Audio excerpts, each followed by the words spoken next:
एक गांव में एक गरीब किसान, उसकी पत्नी और उसकी बेटी रहते थे। वे बहुत गरीब थे। एक दिन किसान की पत्नी अपने पति से कहती है कि घर में खाने के लिए भी कुछ नहीं बचा है। आप कोई काम क्यों नहीं ढूंढ लेते जिससे हमारा घर चल सके। फिर पति घर से बाहर काम ढूंढने चले जाता है। बाहर जाते समय कुछ समय बाद उसकी मुलाकात राजू से होती है। राजू बोलता है, कहाँ जा रहे हो भाई? बड़े परेशान लग रहे हो, क्या बात है? किसान बोलता है, हाँ भाई, मैं बहुत परेशान हूँ।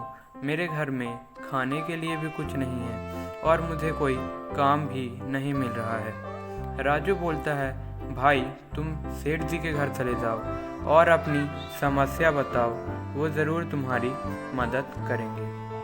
वो आदमी सेठ जी के घर पहुंचता है और मुझे बोलता है, क्या काम है भाई, तुम कौन हो?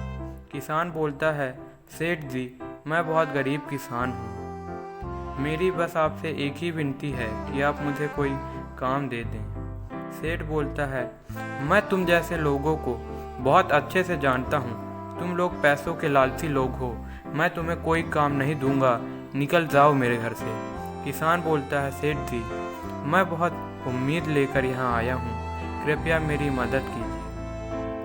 सेठ गुस्सा हो जाता है और किसान को अपने घर से भगा देता है। किसान उदास होकर अपने घर आ जाता है।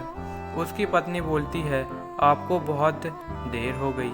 किसान बोलता है, मैं काम ढूंढने सेठ के यहाँ गया था, उसने मेरी बेइज्जती की और वहाँ से भगा दिया। फिर किसान उदास होकर आराम करने चले जाता है। एक दिन गांव में तेज़ बारिश हो रही थी और किसान बाहर ही खड़ा था।